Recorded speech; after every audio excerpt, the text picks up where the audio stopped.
Okay. You're listening to the Mac and Jack Sports Show on Northeast Streaming Sports. Let's get it. Let's get it rocking. Let's get it rocking, Jack.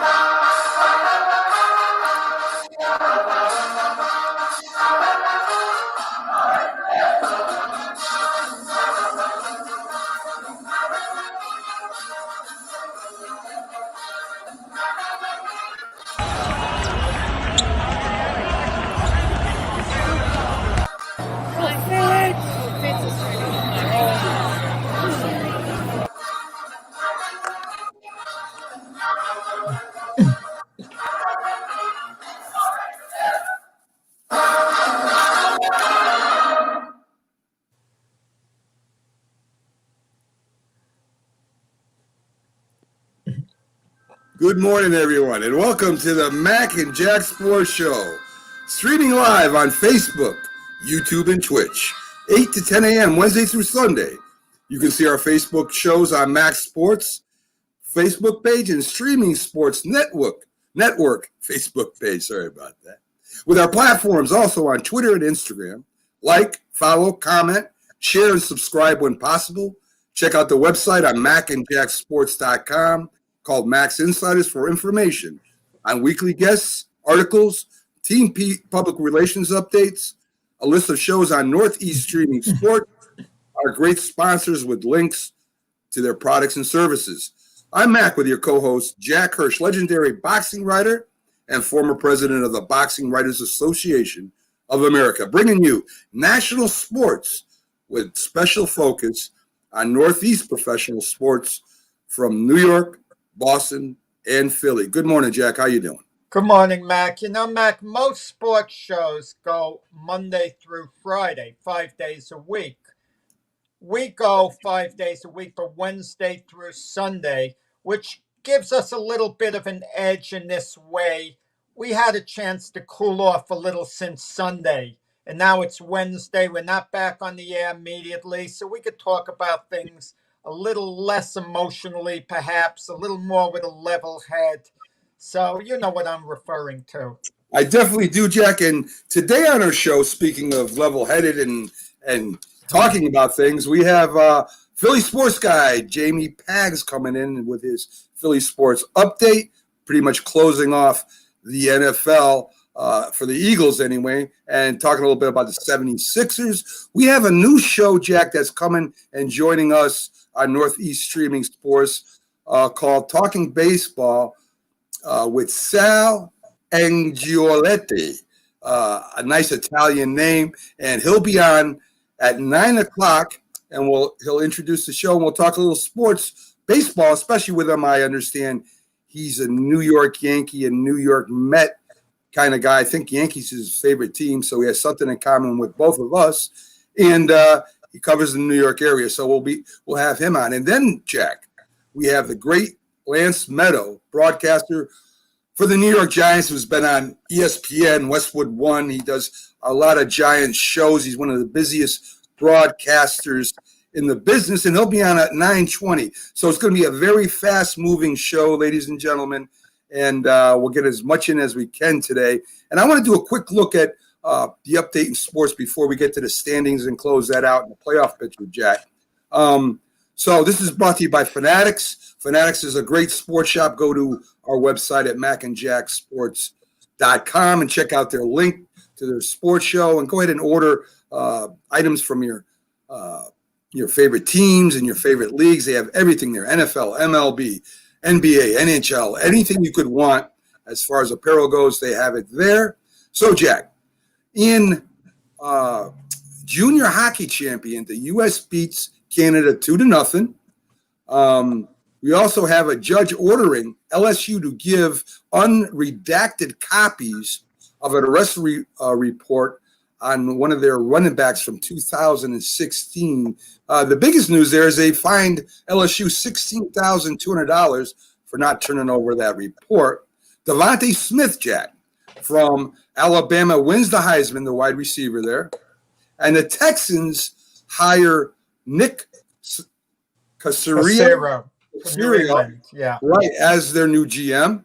And the Browns will possibly be without their head coach for the Pittsburgh game due to COVID problems over there. Half their coaching staff just about is going to be out, which, Yeah. I mean, it's just typical of this crazy season. Here Cleveland is, they finally make the playoffs. And when have you ever heard of coaches going on the disabled list, the injured reserve list? It's not going to be called that.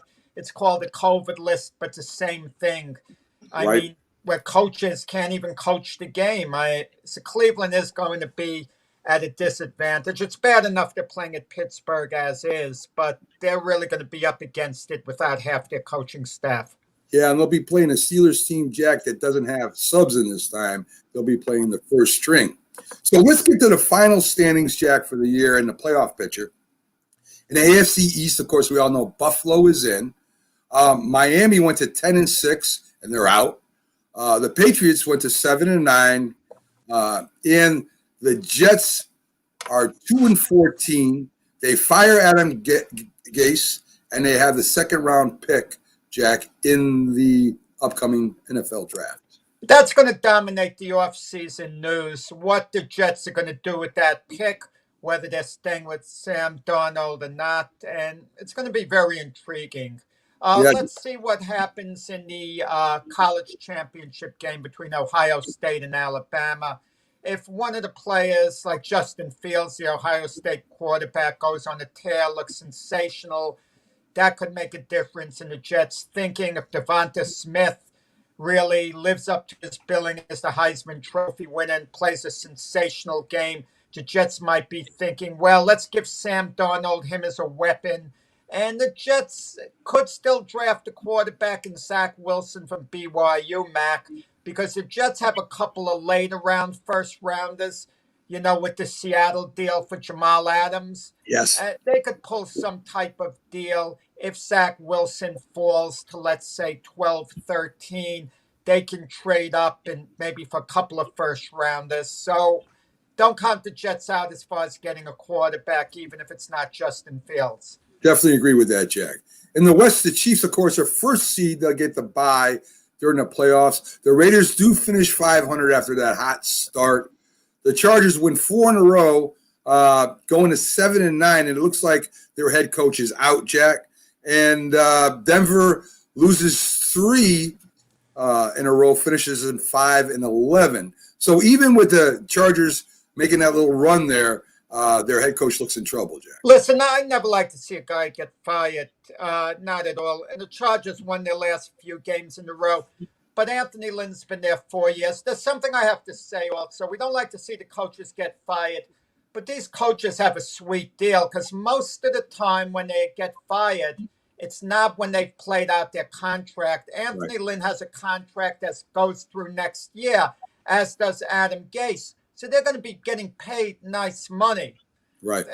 They're getting paid very nice money not to work for a year. Wouldn't you like to get 2, 3, 4, 5 million, Mac, for 1 year without working? Okay, we're letting you go from your job, but you're getting paid for the full year. Yeah. I mean, it's not, it's kind of a sweet deal when you look, if you want to look at it that way. It's definitely not a bad deal at all, Jack. So, so we have the South where the Titans do win the division. The Colts finish at 11-5. Houston loses in a very close game. That was our underdog pick, Jack, and they almost pulled it off. And they're at 4-12. And of course, the Jags have the first pick in the draft with 1 win. And there's no doubt in my mind they'll be going after Trevor Lawrence, Jack.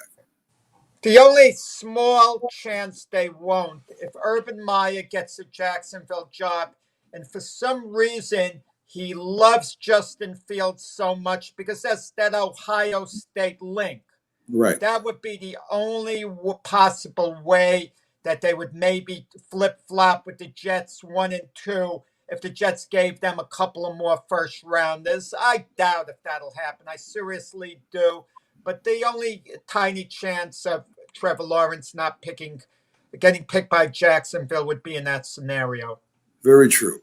The Steelers are at 10-4. They played their second string players against the Browns. 12-4, yeah, to give them their 12-4. You're correct.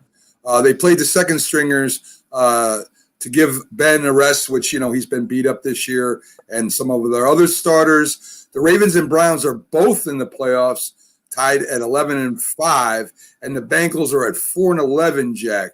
I don't know, Jack. The Ravens look like one of the hottest teams in the AFC, and the Browns barely beat the Steelers without their starting players. So I'm not sure how that's going to tide for, hold for both of them coming up in the playoffs. Well, we know, Mac, a different day, a different game. Just because one game went one way, it doesn't mean a week later it's going to happen that way again. When they play the second time around. The Ravens and Titans are very intriguing, that playoff game. If you recall, the Titans bumped the Ravens from the playoffs last year, and the Ravens were heavy favorites. A lot of people felt they were going to the Super Bowl last year. So that's going to be a very intriguing rematch because the Ravens are playing very well right now. And you get the feeling with the Titans, they're kind of staggering a little into the playoffs. So to me, it's a very intriguing game, and I'd be surprised if it wasn't a close game. Very true. I agree with that 100% too, Jack. I think it will be a close game. I just think if the Ravens get up quick, score right away, they'll just run the ball all over the Titans, and it won't be that much of a game then. But Titans don't have too shabby a running game themselves, Matt. That's true. With Derrick Henry. That's true. But the Raven defense is a little bit better than the Titans defense, Jack. So in the NFC East, probably the most talked about conference, even though they're probably the worst. Well, not probably. They are the worst conference in the league. Washington wins. They're the division winner, so they're in the playoffs. The Giants and Dallas finished both at 6-10, and they Giants beat Dallas, waiting for the Washington game. And then the Eagles, in that controversial loss, they end up in last place, Jack. Well, I mean, that we're going to go into detail about the Eagle game when we have on our guests, the Philly guy, maybe with Lance Meadow. So I'm not going to beat it to death right now, but it's a game that's going to be talked about for a long time. Whether or not the Eagles did the right thing, whether they did the wrong thing. On the extreme, some people even think they threw the game, which I think is ludicrous to think NFL players would actually throw the game. But we'll try to get inside the head what the reasoning was. And in any event, it gave a bad look to the NFL, especially a Sunday night game. And if you were a Giant fan, it had to be extremely frustrating to watch it unfold. But keep this in mind, the Eagle players on the field who wanted to win the game, which you'd have to say is all of them, they had to be pretty frustrated themselves. Yes, I definitely agree with that. But again, the Giants and Dallas made their bed. There were some team games they should have been able to win, that they were in a game at the end and could have won and didn't win. So you make your bed, you lay it too. You should absolutely. A team with a 6-10 record at the end of the year, they don't have too much to complain about. And if you look at if you take away the 2 Giant victories over the Redskins during the year, they had a record of 4-10 against other teams. 4-10 outside of playing the Redskins. So my attitude is basically, come on. A little side like that we might neglect to mention later on with all the talk, that the Eagle quarterback Nate Sudfeld, who was put in for Jalen Hurts, he was actually originally drafted by the Washington football team in 2016. He was a 6th-round draft choice. Right. And the Eagles had picked him up. And what people don't realize, the year the Eagles won the Super Bowl 3 years ago, when Carson Wentz was injured and Nick Foles was the quarterback, had Nick Foles got hurt during the game, who would have came into the game to replace Nick Foles? Nate Sudfeld was the backup for the Super Bowl. Can you imagine that went on in front of a Super Bowl audience and they'd be thinking this is Nick Foles' best backup you could have for the Super Bowl? I mean, talk about ugly. That would have been ugly in front of a Super Bowl audience. Yes, sir. So in the West, Jack, Seattle wins 4 in a row and they win the division. The Rams are in with a win over the Cardinals at 8-8. Now that was a game where they had a quarterback that hadn't taken the NFL snap, and Kyler Murray, who was hurt, and the Rams defense came up and they did their thing, which I felt they would. The 49ers, they lose and they finish at 6-10, a rough year for the Super Bowl runner-up last year, maybe proving that runner-up Super Bowl curse is true, Jack, where, you lose the Super Bowl and the following year you don't make the playoffs. And that's normally how it works, not counting the Buffalo Bills. But more than that, Mac, we have to spend time in one show listing all the teams that have a quarterback controversy, because it seems it grows by the week. This week, for the first time since the Rams went to the Super Bowl a couple of years ago, there's a little bit of a controversy. The Ram coach Sean McVay isn't sure who he's starting. He could use Jared Goff's thumb injury as an excuse, but he's not emphasizing that because Wolford really played a good game replacing Jared Goff last week. So, believe it or not, the Rams, for the first time in a while, are just hedging their bets a little bit on who's going to quarterback in the playoff game. Very true. Green Bay sneaks by Chicago, Jack, as the first seed. They'll be getting the bye by New Orleans. Yeah, by New Orleans. They beat Chicago decisively last week. Right. So they're in the first seed, Jack, and they'll be getting the bye. Chicago are in the playoffs. They'll be playing New Orleans, as you said. Minnesota beats the Lions, and they finish at 7-9, and Detroit finishes at 5-11.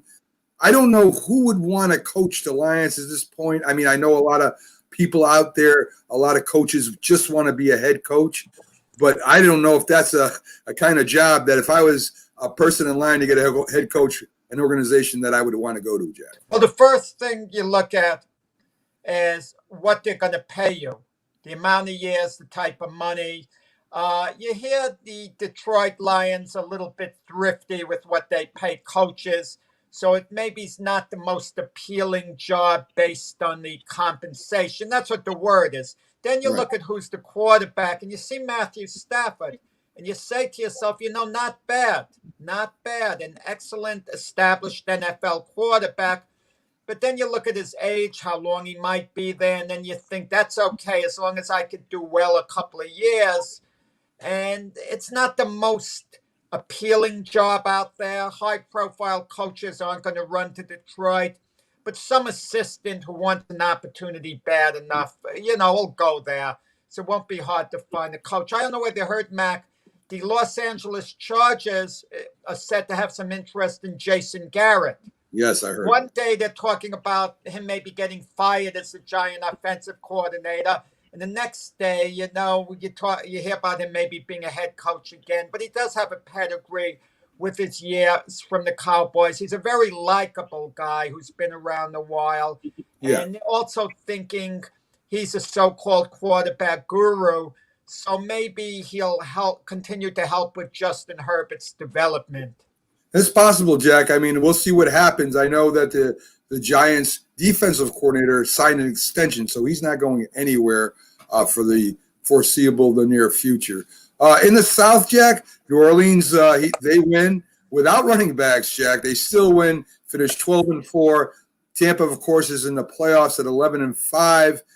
Carolina, who's been competitive all year in their games, finishes at 5-11. And, I don't get the Falcons. Of course, they're looking for a new head coach. They finished 4-12. There is some talent on a team, Jack, and maybe a coach goes there and picks it up just because of that. Yeah, I mean, they do have some great, weapons over there. Julio Jones, Calvin Ridley, Todd Gurley, Matt Ryan. But they're age might be catching up a little with a couple of the veterans like Jones, Matt Ryan.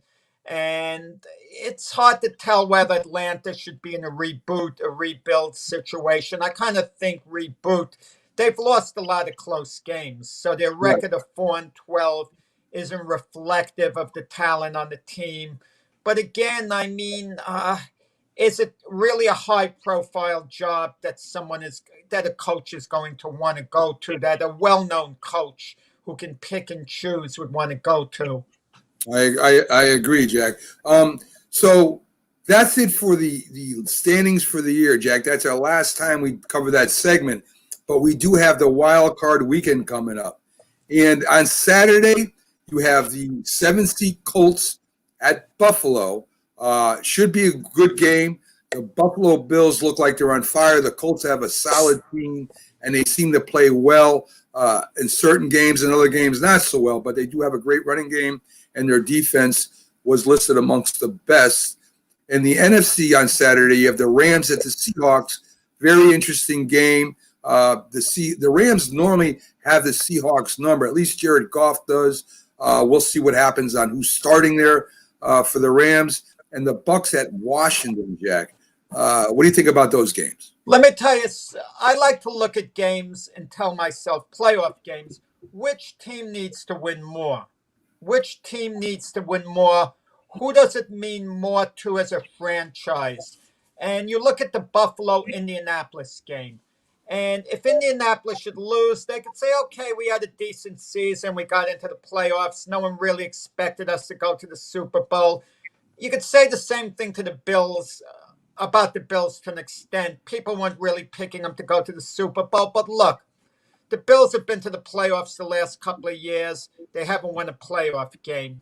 If they should lose to Indianapolis, can the Bills honestly say this has been a good season, even though they would have ended 13-3 during the regular season? And the answer would be no. They absolutely have to win at least one playoff game. Even if they lose next week, they could take something out of this season. But to lose in the first round once again, especially with the year they've had going 13-3, that's absolutely acceptable. Same way with the Tampa Bay Washington football team game. If Washington loses, they could say this was a good year. We won our division, even though we're only 7-9. We won our division, and we took steps forward for the future. So they take something good out of this year, even if they lose to Tampa Bay. But even though Tampa Bay went 11-5, a decent record, if they should lose in the first round to a Washington team that was 7-9 with all the hopes with Tom Brady and bringing his crew of players to Tampa Bay, that would be an awful loss, loss for Tampa Bay on the year. And as far as the Rams and Seahawks, I don't know who needs it more from a franchise viewpoint. They both actually do, so they're pretty even over there. Okay, so on Sunday, Jack, and of course we'll get into these games as deeper as the week goes on. You have the Ravens at the Titans, a rematch from last year. You have the Bears at the Saints, which to me is a very interesting game. And then you have the Browns at the Steelers, Jack. As I said, it's a revenge game maybe for the Ravens because the Titans knocked them out last year. The Bears, who played Green Bay very tough, and don't sleep on them, Jack. The Saints, Drew Brees looks a little bit older. The Saints do have an explosive offense and a good defense. And the Browns, can they beat the first-string Steelers? Let me tell you something. The Browns, even if they lose decisively, they're going to look back at this as a good year. It's been a long, long time since they've been to the playoffs, posting double-digit victories during the regular season. Brown fans can be happy even if they lose to the Steelers because they made the tournament. But for the Steelers, especially after getting off to an 11-0 start, they should lose to Cleveland in their home field, the first game of the playoffs. It's a major disappointment. And I can tell you something. The one quarterback who no one talks about auditioning for his job in the future is actually Ben Roethlisberger, believe it or not. Because the talk is that Big Ben has slowed down a bit. And if that should play out during the playoffs and he should perform very poorly, people are going to start looking at the Steelers as a team that's going to need a future quarterback.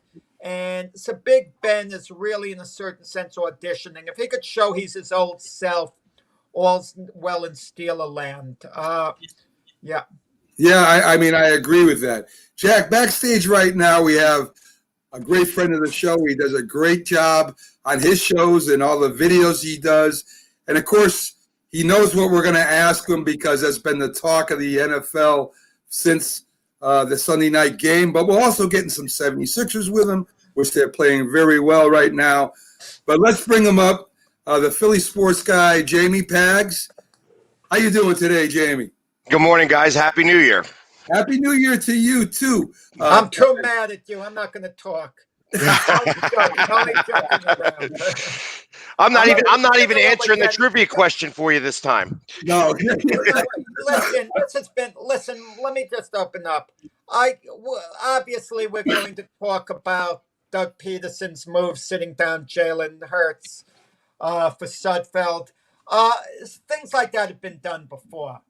And my feeling is the Eagles didn't owe the Giants anything in that sense. Jack, thanks for jumping the gun. Let me set it. Go ahead, Matt, because I got a lot to say. So, Pags,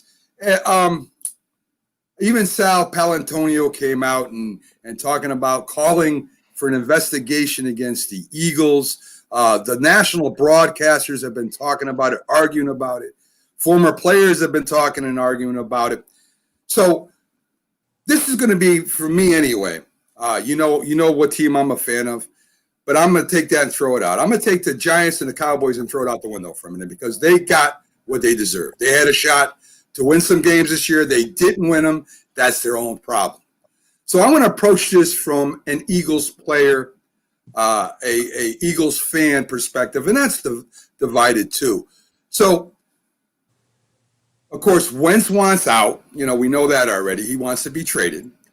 You're there in a game. Your team, as a team player, now I coached for 10 years. I played for 10 years football, and I've been on both sides of the coin. And as a player, if I'm playing my butt off for the season, if I get in the game, my last game for the season, and I'm in the game, the defense is playing their hearts out. The offensive line, which is banged up all year, that has some injuries, are playing their butts off. And we're in a game in the fourth quarter where we have a chance to win the game. Everything from the whole year comes into this one game. Do we go out winners or do we go out losers? And for that one game, wait, let me finish, Pag. I know. Let me finish. And my head coach decides, well, guess what? In the fourth quarter, even though we have a chance to win this game, and Hurts not that he had great numbers, but he scored a couple touchdowns, we have a chance to win this game, to go out for this whole season as at least a winner for that last game. And he pulls out the quarterback that has kept you in the game and that might win the game and puts in somebody else that is absolutely atrocious. What would your feelings be? Well, you're throwing a lot onto one statement. So, right. I mean, I'm not a guy who is really super interested in losing on purpose. However, for over 100 years now, teams that have been out of the playoffs will start to pack their bags on week 16 before the game is over. Yeah. And I mean, even, what was it, last year, 2 years ago, the Miami Dolphins, it was the slogan, tanking for Tua, so the media, I really feel like that this was brought on by the NFL, that the NFL flexing this game, making it very in the forefront, because obviously Washington was the only team that was win and go in or lose and go home. They really wanted the Eagles to beat Dallas because then it would have really meant something. The fact that when the Eagles lost to Dallas, it became as a preseason game for them. And he announced on Monday that Sudfeld was going to play. So it wasn't a secret that Sudfeld was going to go in. He took first team reps this week. Or that week. So it wasn't a big surprise. The media jumping on it is similar to throwing snowballs at Santa Claus and having a jail in the vet. It's like the media likes to beat up Philadelphia, and it just adds to the nobody likes us, we don't care attitude that Philadelphia seems to have. Now, when you start talking about the fans and the fans feeling a certain way because of this loss, I was really upset about how some of the fans took this loss. However, I also understand that this was a culmination of this season. I chose the Eagles to go 11-5 this season. I thought that they had the talent to be able to do really well, and especially because there was a lot of new head coaches in the NFC East, that there should have been a lot better play by the Eagles. Now, the egg is really on my face with that because, hey, we didn't go 11-5. We went 4-11-1. So, I mean, there's a lot to be said about that. Well, But let me cut you off again. Go back. You're playing the game, Pax. You have a chance to win the game, and even though your head coach said this, it's a different situation now. You're in the fourth quarter. You have a chance to knock the Redskins, your rival, out, and you see this as a win. And your coach decides this is the time, not in the beginning of the game, but this is the time to put in Stedman. What do you think about that then? I think that there is an organizational decision to not have to not win that game. You know, and I don't think, and I think I think it was discussed. I don't believe it was a surprise. I believe. I'm not letting you off, Pags. As a player, how would you feel about that? So as a player, I mean, we're already out. You know, Really? so I mean, there's 10 guys that are not playing, including the the most well-paid quarterback and player on the team decided he didn't want to suit up for this game. So whether that was an organizational, I mean, everybody knew what was happening here. You know, it wasn't a surprise, and the only because the NFL decided to flex this game to national media is the reason why. Because ultimately, when they started to do this, if this was the 4:05 game and Fox had the third crew on this game, which is what it would have deserved, there wouldn't have been so much hoopla about it. But because everybody was stuck watching this game, and the Eagles did what a lot of other NFL teams do. They decided that they didn't want to win because it would have cost them the equivalent of a third round pick, going from the number 6 pick to the number 9 pick. Right. That's not a third round. That's a first round moving down 3 picks. Go ahead. Correct. Yeah. Which isn't massive, which isn't that big.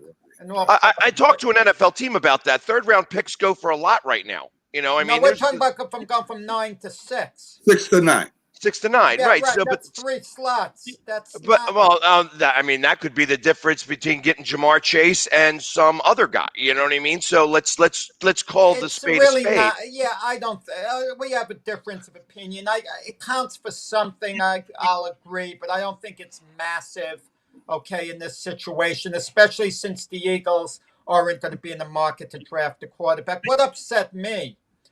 Not so much the move. I can understand that. Moves like that have been made before. If you recall, when the Indianapolis Colts were headed supposedly towards a potential unbeaten season and they were 14-0, their head coach Jim Caldwell pulled Peyton Manning in the second half rather than to try to preserve an unbeaten season, and the Colts lost the game.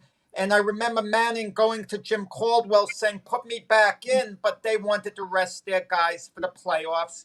And people were outraged about that. What bothered me the most was how bad Nate Sudfeld was. He was horrible.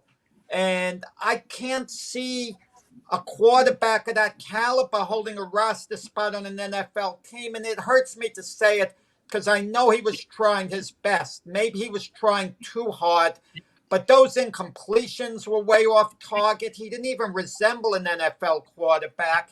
And when they scanned to the bench, a couple of the players were holding their head down like they were beside themselves. And I've seen enough views of the bench, even though it's only been through TV, of players being upset. But they took it to another level, how upset they were, because they knew this train wreck was unfolding before their eyes, and they wanted on the field, and they knew they had a quarterback who just couldn't move them at all.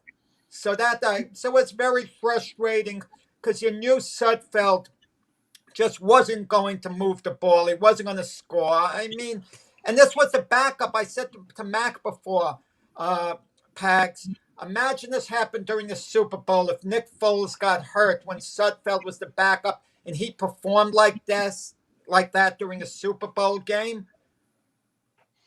Well, and you know what?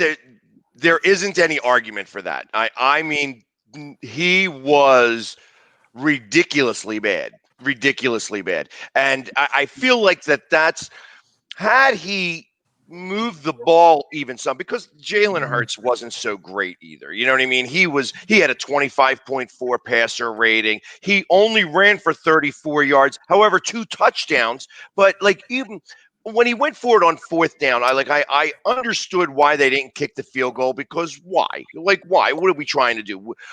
If we're going to try to win the game, let's try to score the touchdown. And that ball that he threw to an open guy who. Pags, you just said if we're going to try to win the game, that's great. And then they put, after that play, they put Sudfeld in. He took a pretty good shot for that game as well.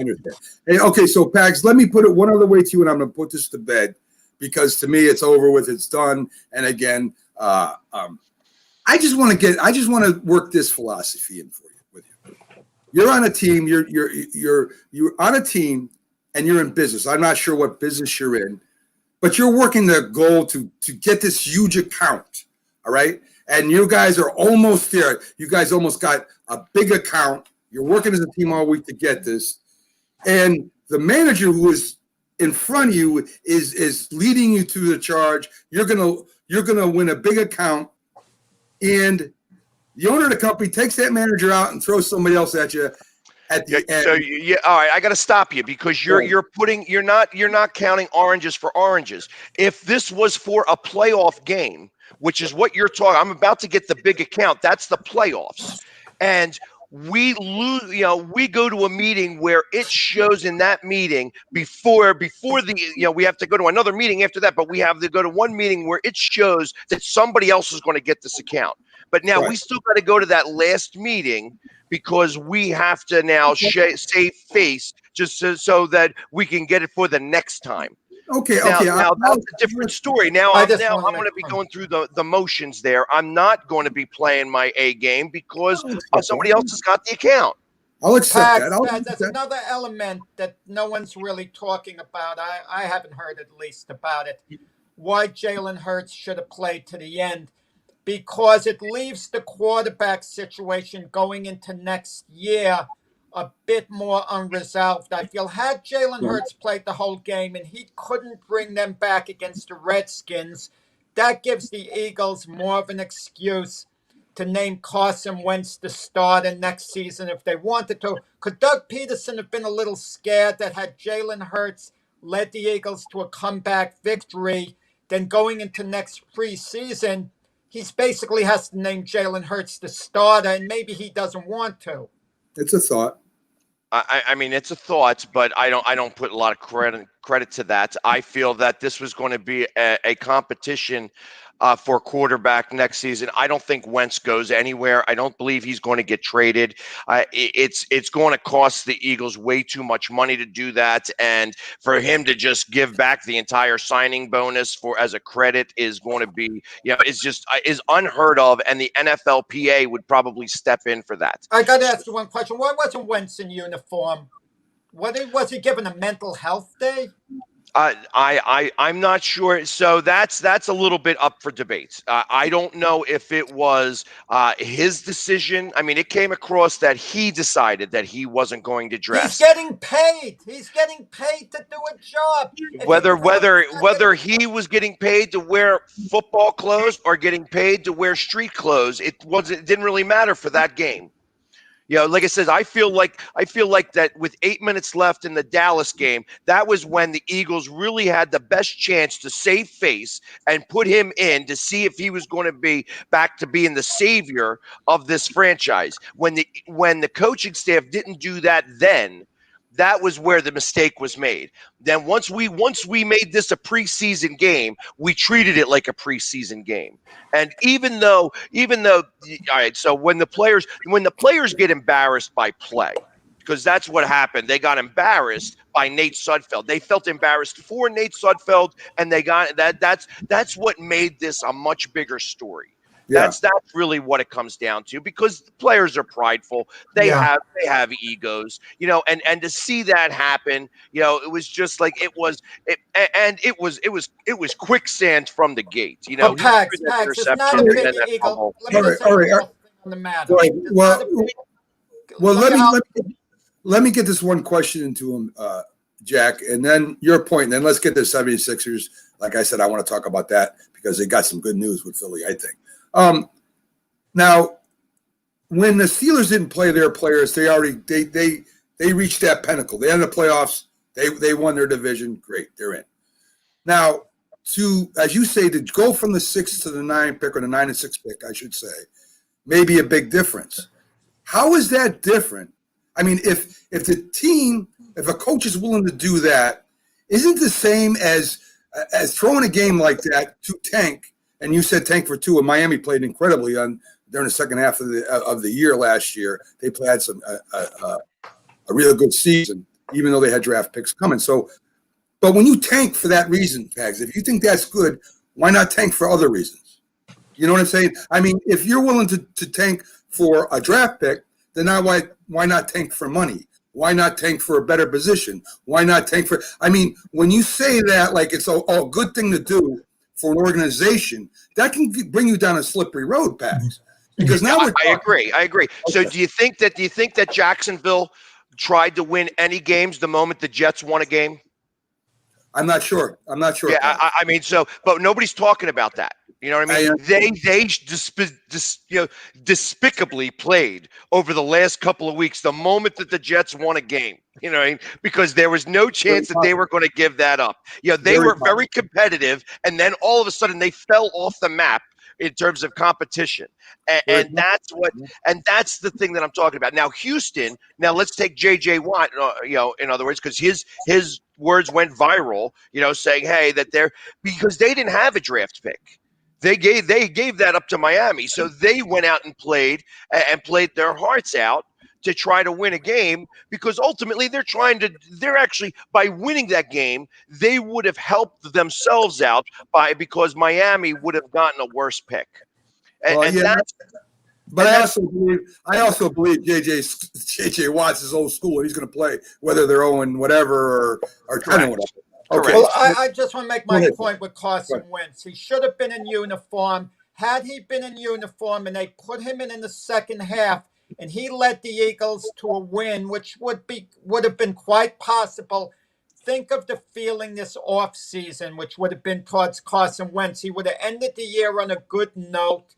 And it do you would think have, that? would Do have you think? helped Now I'm going to going stop you right there. Do you think the Philadelphia fan base? I mean, knowing how strict we are, and I mean, we heard earlier in the season that it was time to tank to try to get a better draft pick. I was fighting that from week 12 about how we should tank to get a better draft pick. If he came back in to win that game, they would have crucified him for that, because now here it is. He can't win the games that are important, but when it actually doesn't matter, and it actually hurts the franchise, he comes back to win. That's would have been the narrative by the Philadelphia fan base, even though the national media would have had a different spin on that. The national media had nothing to talk about, because when it comes to wild cards, they don't talk about it until Thursday and Friday. So Monday, Tuesday, Wednesday, they're beating up Philadelphia because it's fun to beat up Philadelphia. I mean, I'm used to that. I'm used to. I've been dealing with this since Sunday night, where I've had to, I've been on podcast after podcast after podcast talking about how this has been how I'm getting beat up. It's like everybody's, I should be embarrassed to be an Eagles fan, this and this and this. Are you kidding me? I mean, everybody else, the Giants did it in 2017. It's like in 2016, Miami did it. And then 2018, Miami did it. I mean, this has been going on for 100 years. You know what I mean? And people that lose to try to better themselves for next season. And it's on the NFL here in NBC for flexing this game when they knew that half of this game was being looked at as a preseason game. One last point before we get to 76ers. That's why the draft should be changed, Pags. where the highest winning losing team gets the first round draft pick. That makes that losing team at the end of the year play harder. So let's get to the 76ers while we have some time. Okay, now you have Tobias Harris, the player of the week for the Eastern Conference, doing his thing. Seth Curry enjoying the ball handling responsibilities of pick and rolls, the assists. Dwight Howard coming off the bench. He's averaging over 5 points and over 4 rebounds a game. So it's early. I have him at 6 rebounds a game. That was just about 6 rebounds a game. 5.7. So I just don't want to throw the exact numbers out there and confuse myself. So here's the 76ers, very small sampling, but man, they look like they're playing great, especially at home as they always do. But it looks like, as from some of the things I watched, how even Simmons is passing. Embiid looks good down low. It looks like they're working as a team. It looks like Doc Rivers is doing his thing out there. What do you think, Pax? I agree. The one to have the best record in the NBA right now is good. The fact that they are that there isn't other than the one loss that Embiid didn't play, against Cleveland, who is actually a little bit better than people expected to be as well. They have been playing very cohesive. They have been doing what they've been doing, what everybody does best. That's the big deal. I think that's what Doc has really brought, is that, listen, do what you do best, and everything else is going to fall into place. And the other thing that I'm really surprised on is the veteran leadership by Dwight Howard. He has been, listed as a cancer in a number of locker rooms, and he has been nothing but professional and just showing what it takes to win championships, and to bring that type of leadership to a team that didn't have anybody that had that type of cachet is really a big deal. So I think between Doc and Dwight Howard, that this has really been a fantastic turnaround. Plus the fact that they got 5 guys that are over 10 points a game. That there's 3 guys that are close to 10 rebounds a game. It's really been phenomenal to watch. And I said that I thought that the Sixers were going to wind up second in the East, and then they would be the ones that go to the finals. That I thought that they would beat out the Nets and the Bucks. But it's looking right now that if things keep going as they are, that they're going to be that the playoffs are going to go through Philadelphia. You mentioned Dwight Howard. I was very surprised he signed with the Sixers, because with the Lakers last year, he needed a job badly, okay?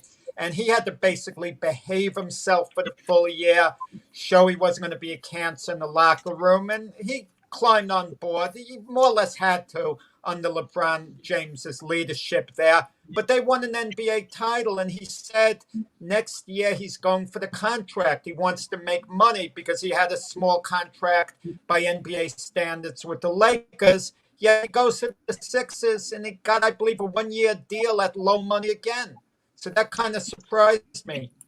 Well, I think that it was it's a little bit of a coming of age. Like he learned last year how to be quiet, which is because he wasn't the veteran leadership. He wasn't the guy, and when you have LeBron James in the same locker room as you, everybody else is a little quiet.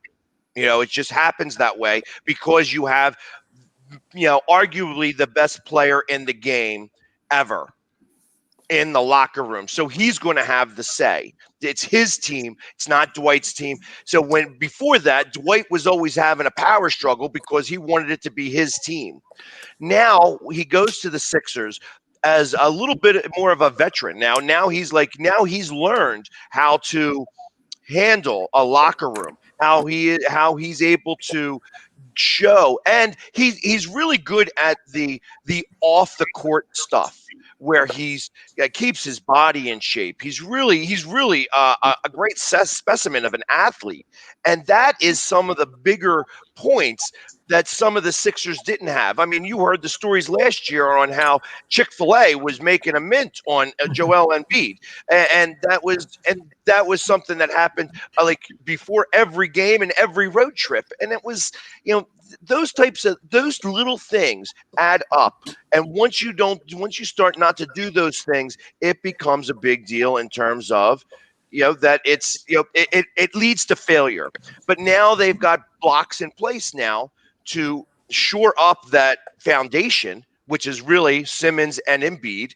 And now they're building up towards a championship. And it started with the GM or the new president, and now is just held through so far through 7 games. Hey, Pags, before we let you go, tell people a little bit about your show. You're on Northeast Streaming Sports with us.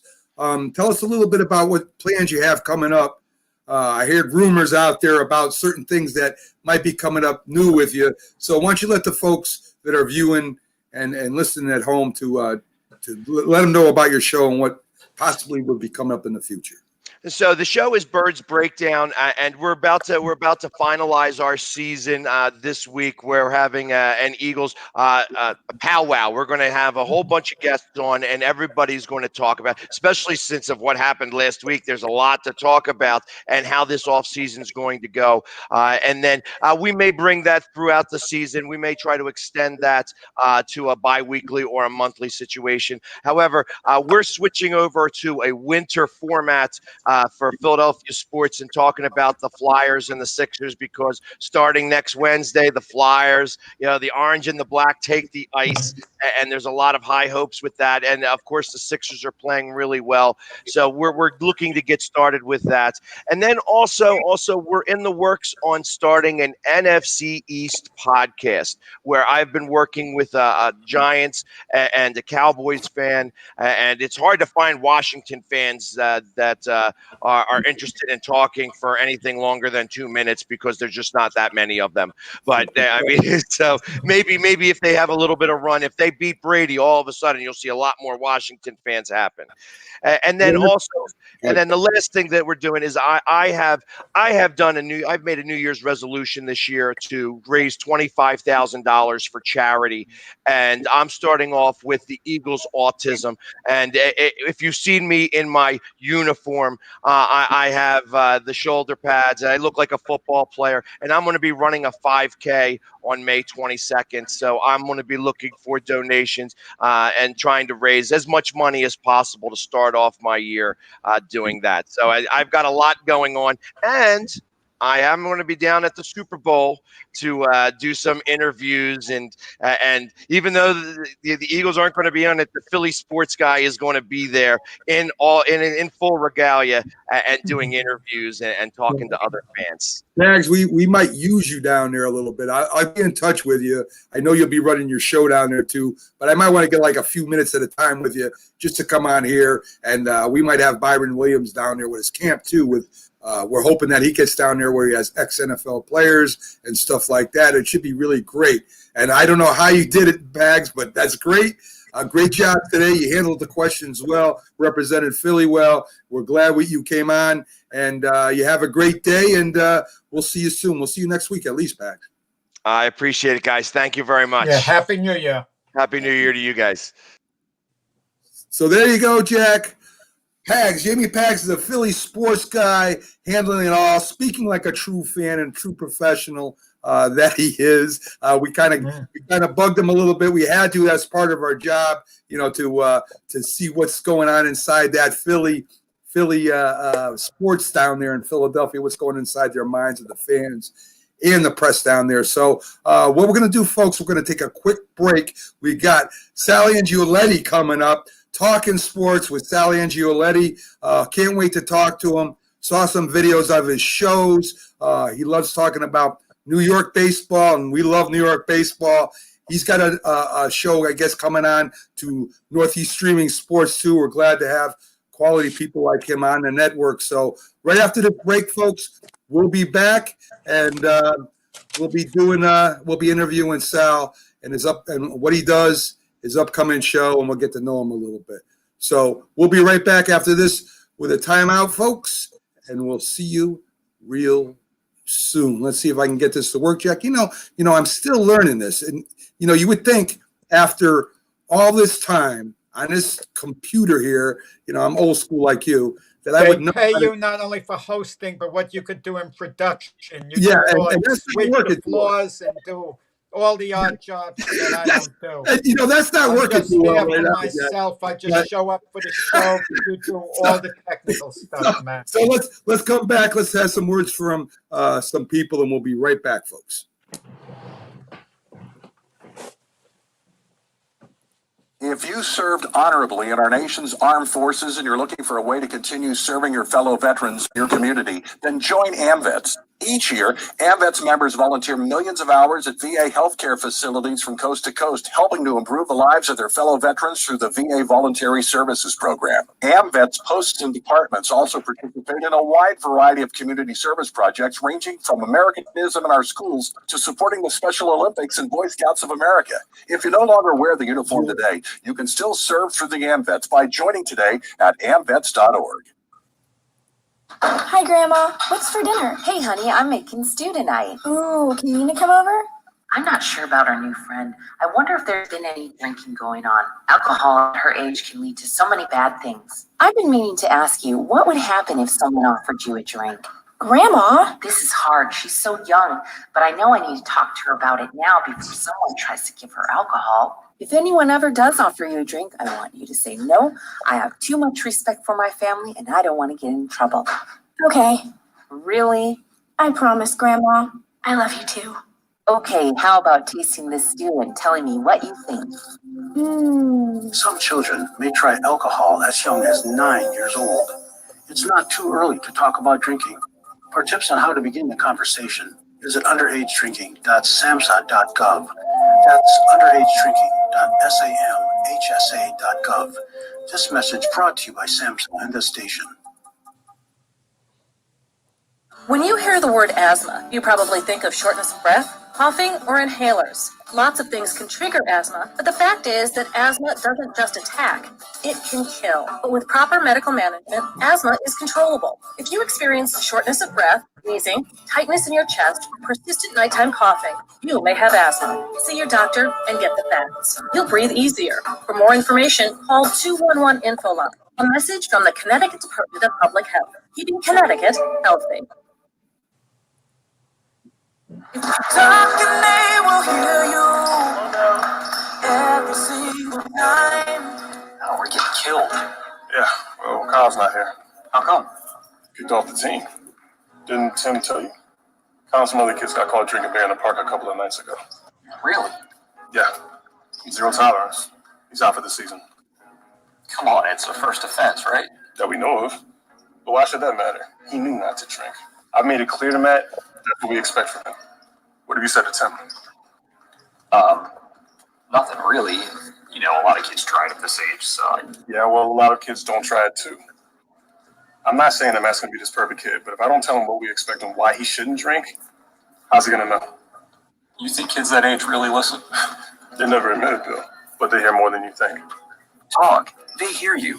For more information about talking with kids about underage drinking, visit underagedrinking.samhsa.gov.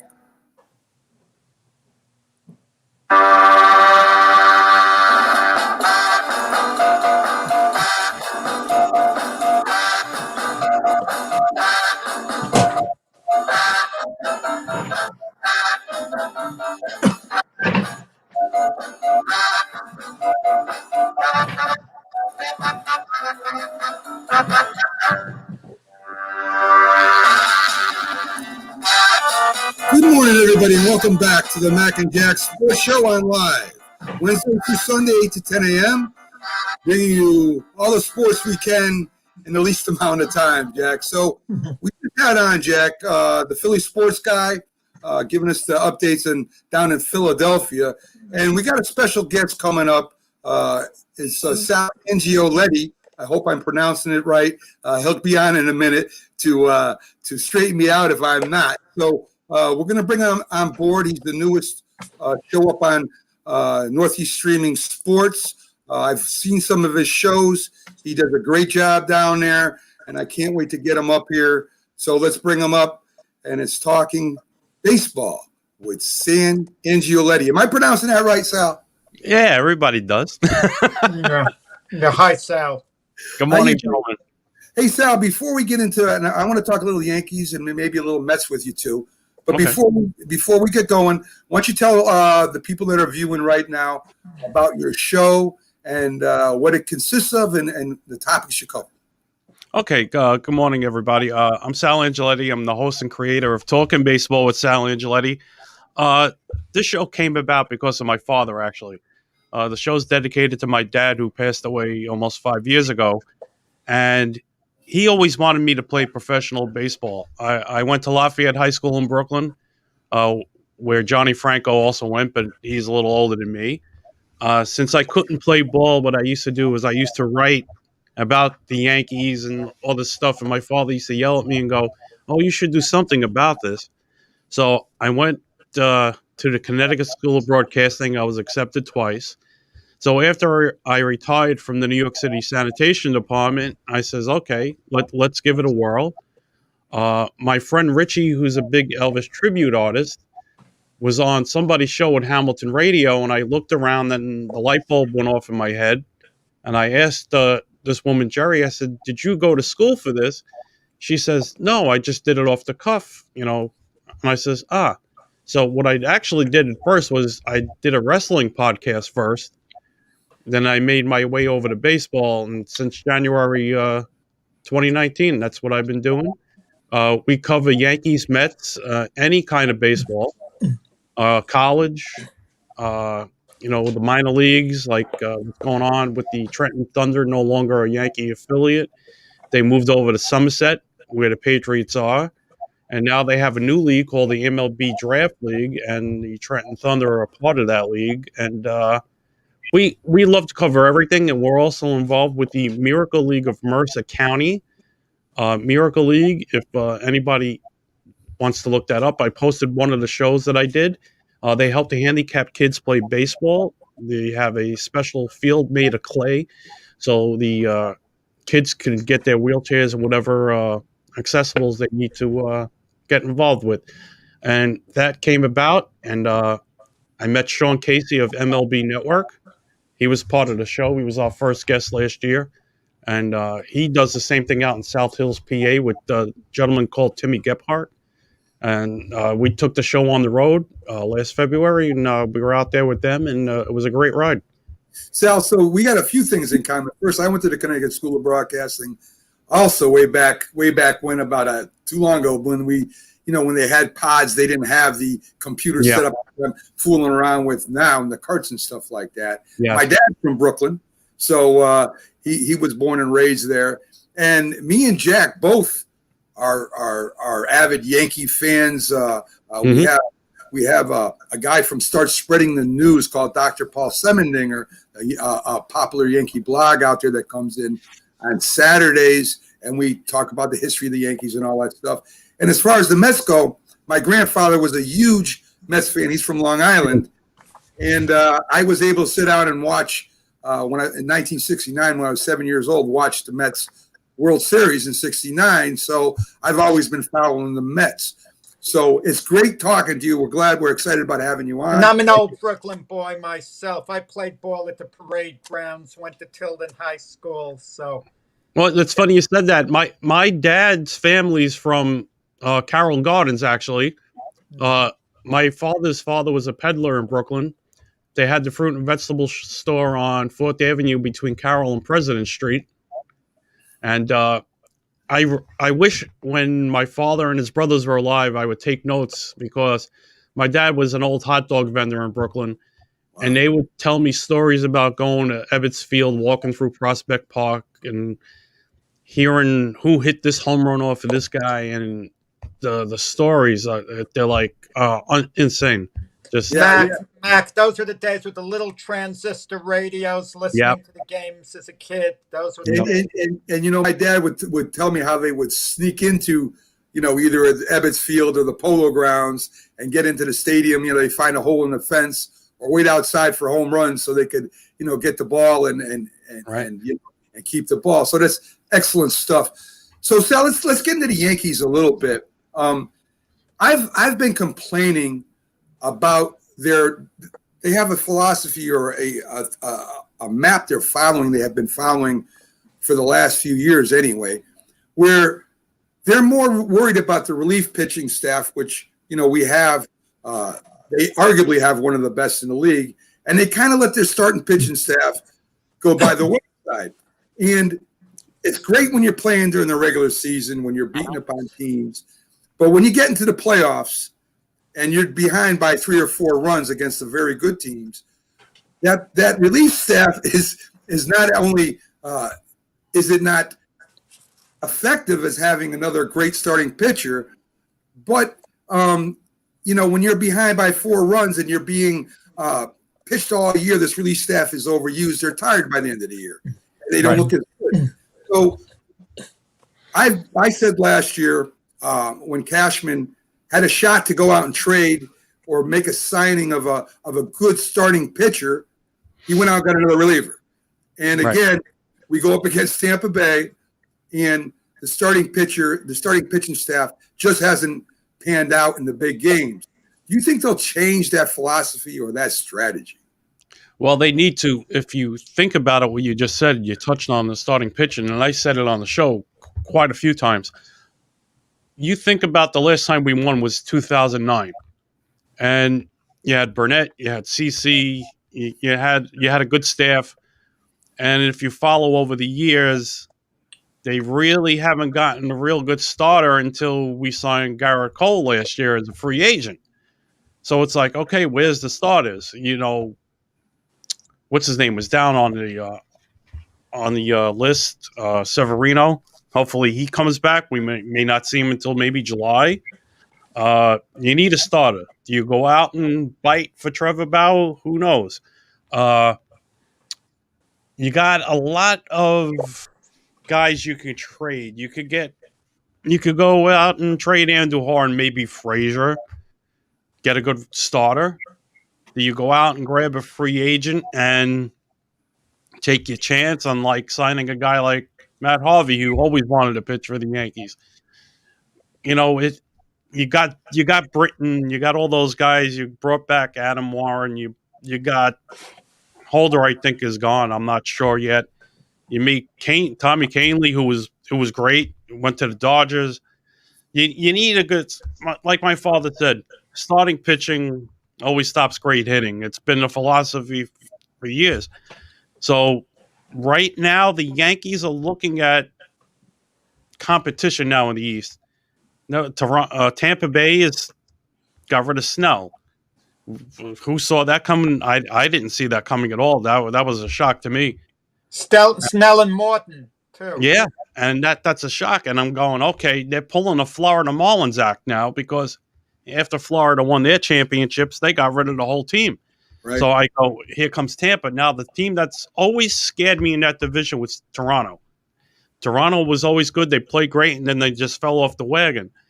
This year, I look at the Yankees maybe having trouble with them, and if they sign a couple of the good free agents, Toronto, they're going to be a force to reckon with. So the Yankees haven't even signed Boone yet to an extension. Right. So we need starting pitching. Starting pitching is always out there, and there's so many free agents. The market just teams weren't making any money last year because of the pandemic. There's no fans. Who lost billions? This team is. The Cubs are another team. The Cubs are another team that's selling off. Schwarber has been mentioned for the Yankees. Get another good bat, short porch and right field. But you got to focus on starting pitching. Where Bauer ends up, I don't know. He could stay in the National League. But I think if he goes to San Diego, you just might as well hand that team the trophy. Yeah. It's very risky to sign Trevor Bauer because he's been a so-so pitcher, except for the last 2 years. He's been outstanding. Right. But before that, he was so-so. And you're talking about a 5-year contract, if not more. But let's cap it at 5 years at big money. And he's not the most stable individual. Let's be honest about it. Any pitcher who, when the manager comes out to the mound, takes the ball and he throws it into the outfield stands, has some issues, and that's a mighty big investment. You better Especially be if he's sure. going to come. Yeah, especially if he comes to New York. That's the Yankees have that certain shave it off, calm down attitude. Because what's his name didn't last long with the Yankees. Randy Johnson didn't last long. There you go, and that's there you go. That the hothead and the whoever on CBS interviewed him that day was crazy, and he you got to have a certain. Well, they say he's got a certain swagger about him. Does he have the swagger for New York? Does he go to the Mets? And you know what? Let's get on the Mets. Great move by Steve Cohen. You need somebody different in there. I used to work security at Shea and City Field, and I used to hear the fans complain, when are these guys going to make a move? You made the World Series in 2000. Okay, you lost to the Yankees. You got to build. Every year you got to build. What's Mo Vaughn and Robbie Alomar going to do for you? That was their answer. 2015, they went back. They lost to the Royals. What did you do? You had a great staff. You had a pitching staff then that could have been like Kuzma, Madalak, and Seaver. You had all those great pitchers, and then that was it for them. And then they the fans. You're in a new ballpark, and you want the fans to come back. This guy Steve Cohen, so far, I said it on my show. If he would have saved Realmuto, that's a lot of money for a catcher. So he signed somebody. I can't think right now. It's so early. James McCann. Yeah. Oh, McCann can. I can hear. I'm sorry. I hear Sterling in my head every time I hear a home run call. So, so McCann, you got him. Great catcher. If they would sign Bauer, that would be great. But where does he wind up? I don't. Well, Sal, comparing the Yankees and the Mets, the Mets had a good staff going in last year, starting pitching staff, and because of injuries and I guess a COVID issue, one of them had. I think he stayed there just long enough so he could make money on his contract. It seems like the Mets are better suited all around to be competitive. DJ LeMahieu, let's get to him real quick. Oh boy, what are they waiting for? Do we sign him, or do we take that money and go after a starting pitcher? LeMahieu is going to want a lot of years. He's one of the best hitters in the league, undoubtedly. One of the best fielders in the league, undoubtedly. Golden Glove guy. But is he worth that amount of money for that amount of time? The Yankees offered him a good amount of money for a shorter amount of years. Is he 32 years old? He's 32. Yes, he's 32. We talking about on the show. I said 32. Yeah. Go 4 with an option for 5. Well, they offered him 4 and he turned it down, or his agent turned it down, I should say. And so, is he worth taking on for 5? Maybe 5 with an option, or do we just take that money?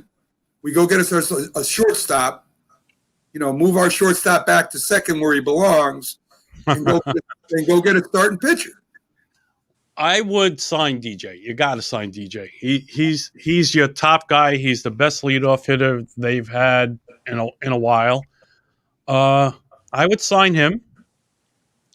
You got Sir DD as a free agent with Philly. Philly's I don't think going to resign him. He might come back to the Yankees. I'm hoping he does. You sign him, and then, like I said, you gotta look at your field. Look at Gio Urshela. Whoever thought that guy was going to be like Greg Nettles and swap everything out of the infield like he does. He's been hot. What do you do with Andujar? Andujar, I think, is a trade chip. Does Clint Frazier stay with the Yankees?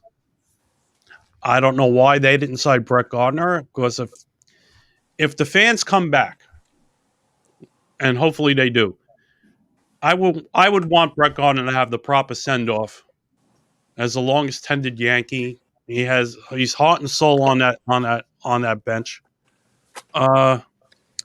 Do you keep Clint Frazier? That's a thing. Oh, well, Sal, I think they do intend to sign Brett Gardner, but there's no rush on it. If Gardner should get a better offer elsewhere, it's up to Gardner whether he wants to accept it. But the Yankees will bring him back on a year-by-year basis, not at exactly big money. DJ LeMayo, obviously the Yankees badly want to re-sign him, but at what price? It's got to make economic sense because these teams aren't playing with monopoly money. I think Didi Gregorius, in my opinion at least, is the X factor.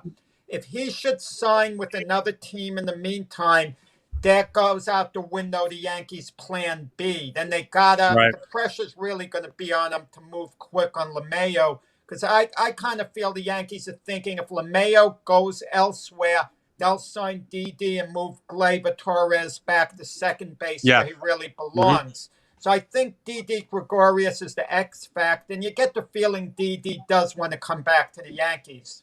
Right. And it's funny, the Phillies, you got Girardi and says, oh, here they go. They're gonna step up their game, sign, whoever. And he's a great manager. The Mets let that one slip right through their fingers. And Didi, I always love Didi. Yeah, he's got the bat for Yankee Stadium, the speed. If he comes back, that's some infield. Now, what do you do at first base? You keep Luke Voigt. Luke Voigt, home run leader. Another guy they signed from St. Louis, they traded for, and he's been great. It's painful. I think that's why the free agent market has been slow this year, because I guess they're wondering about where their dollars come from, because nobody's made any money except for the ball players. So, Sal, to touch on one more thing of the Yankees, we got another guest coming in about another 5 or 6 minutes, but I want to get this in definitely. Sanchez. God. Me and Jack have a disagreement here about this. I think they should let Sanchez go after McCann or Realmuto or somebody else. I don't think that he can handle playing in New York. I liked him when he first came up. I was rooting for him, young kid with power, but he lost his way so bad last year, not only offensively, but defensively. Yeah, something's going on in his head. He went through that drought, and then all of a sudden he woke up. He was on fire, and then went on the drought again.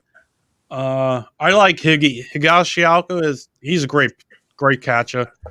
What did the Yankees do for another catcher? You let Austin Romine go, who was also pretty good behind the dish. There's another trade chip, could be Gary Sanchez. You got there's endless possibilities. But the Yankees are afraid to trade him, because if they do, you know what happens. Everybody chokes in New York, and when they go somewhere else, they're a Hall of Famer. Yeah. Andujar and Sanchez have already proven they can be successful in New York. I just feel they don't have too much trade value right now. You're not going to get anything substantial in return, so you may as well hold on to them. Right. It's gonna be a crazy year. We're gonna start the season on time, from what I understand. 162 games, spring training, February 16th, pitchers and catchers report. I'm excited. Hopefully there's no bumps in the ground. And it's funny, me and Carl talked about on my show. I says, why doesn't Major League Baseball do what everybody else does and do the playoffs in a bubble? And somebody must have heard us, because that's what happened. I was like, what? I said, somebody stole my idea. So let me tell you something. The Mets are going to take the back pages away from the Yankees this season, because I got a feeling George Springer is going to be the Mets center fielder. They're going to have a good lineup. You got Pistol Pete in that lineup with those other guys. The Mets are going to be a force to reckon with. I picked them last year for the wild card. And I'm going to go on the record and saying they're going to do it this year. They're going to be the wild card. Yeah, I had them winning the division last year. That's how much I know. But listen, great having you on. Welcome to the network, and we can't wait to hear your shows on Northeast Streaming Sports. Like I said, I watch your shows before. You do a great job, and you did a Thank great you job. so much. Thank you. And Thank you have a great day. Happy New Year, Sal. And we'll be Thank you, talking gentlemen. and seeing you. Have a great Thanks, day. Sal. So there you go. There you go. Jack, Sal, talking baseball with Sal Anioletti, doing his thing, a new show on North I East mean, Street. Dizzy Mac, football to baseball and then back to football. Yeah, I mean, yes. wow. So yeah, it's quite a show today, Jack. I'm loving it.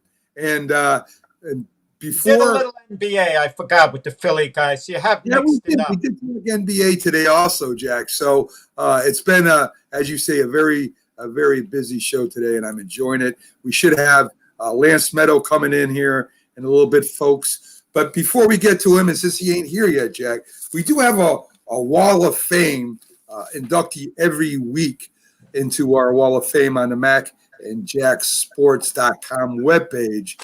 And this week, Jack, we've got former soccer legend Pele.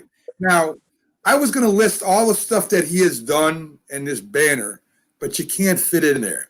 The thing I'll tell you is he's the most known soccer player in the history of soccer. He scored a goal almost every time that he touched the ball that he got, and has numerous awards, and has really put soccer on the map worldwide, especially here in the United States, Jack.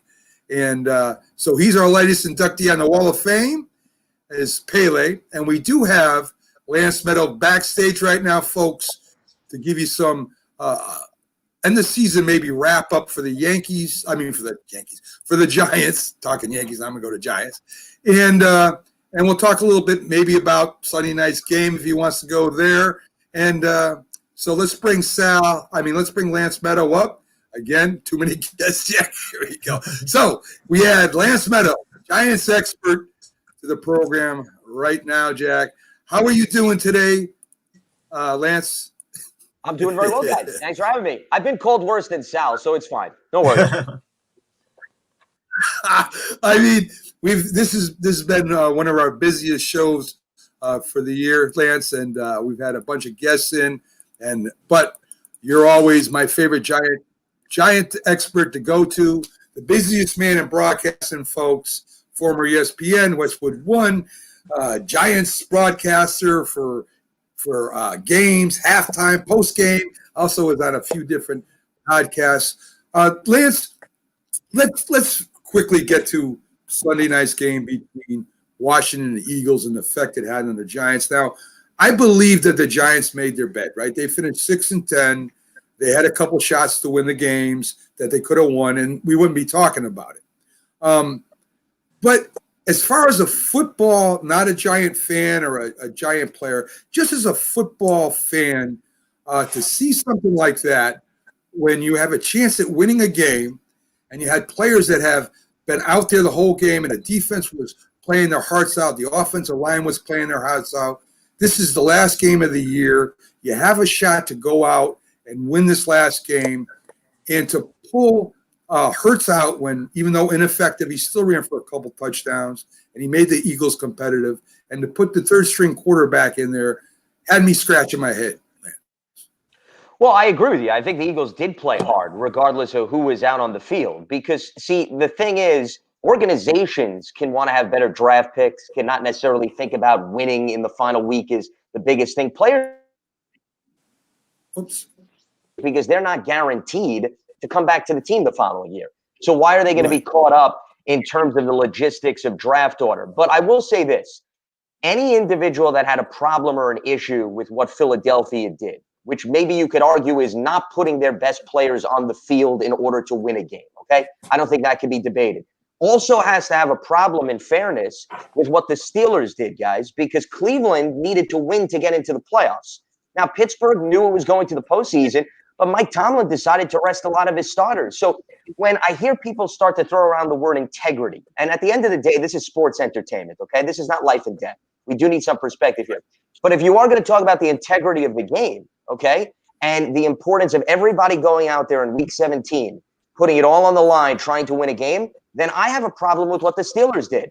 Whether or not they're thinking big picture in terms of winning the Super Bowl is not to be debated here. It's the bottom line of you owe it to the league to make sure that Cleveland doesn't have a layup line to get into the playoffs, because the Dolphins right now could have an argument if Pittsburgh played its starters. Maybe Miami, despite the loss, gets into the postseason. I'm going through hypotheticals, but the bottom line is if you have a problem with Philadelphia, you also have to have a problem with Pittsburgh when it comes to the integrity of the game. Lance, I have to disagree on that point because I think the Steelers earned the right to rest their players. They're in the playoffs. They have to be ready for that first playoff game. But the Eagles had no game the following week, so I really think there is a distinct difference there.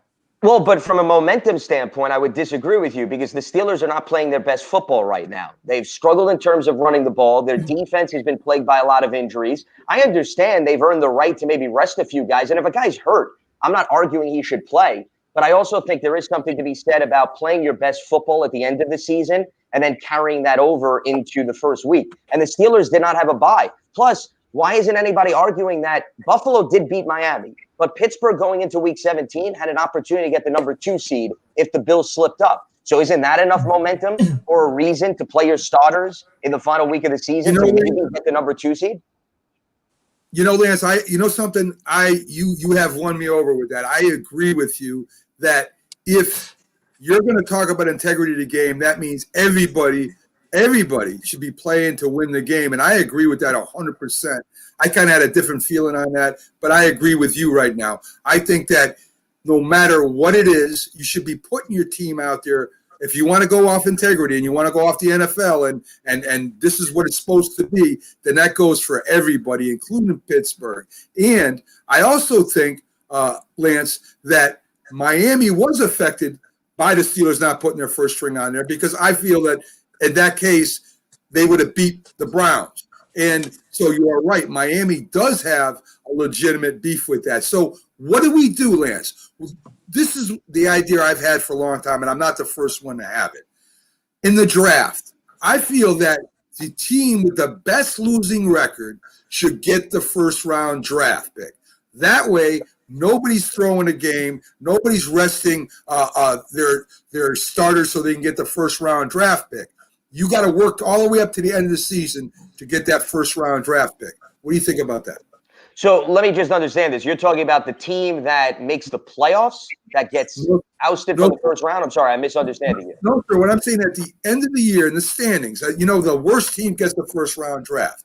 So there's no incentive for them to go out and play harder, or they're placed in the draft, Lance. So if you awarded that to the team with the worst record, and maybe it could be a playoff team, if you awarded that draft pick to the team that did not make the playoffs with the worst record, did not make the playoffs, and give them the first crack at the draft, do you think teams would try harder at the end of the year to win games? I mean, it's possible that it could certainly mix things up. When you look at this season, actually, if we just use this as an example, Jacksonville had already wrapped up the number 1 overall pick even before week 17 started. So, every year is going to fluctuate in terms of giving a team a reason to play. But listen, at the end of the day, guys, this is still a unique circumstance, in my opinion. I don't remember having this debate and conversation every single week 17. The reason why it's come to the forefront is the fact that the Giants specifically and their fan base, most important, were impacted by the fact that the Eagles didn't win the football game. There are some weeks where it doesn't come down to needing help. And listen, Joe Judge, despite the fact that he was very passionate in terms of making it clear that if he was in that position, he owes it to his players to go out there. And I don't disagree with anything he said, but he also prefaced his comments by saying, we did not earn an opportunity to get into the playoffs because they had multiple chances going back to early in the season when they blew double-digit leads against the Cowboys, the Eagles, and the Bucs, respectively, that we could go back and play the coulda, woulda, shoulda game, and they had every opportunity to make the playoffs. They didn't take care of their own business. To me, it always should come down to you control your own destiny when it comes to the postseason. If you need help and you need assistance, then you didn't do your due diligence in positioning yourself to make the playoffs. So that's a reason why I'm not getting so caught up in how does the NFL need to fix the top of the draft. Here's the other thing.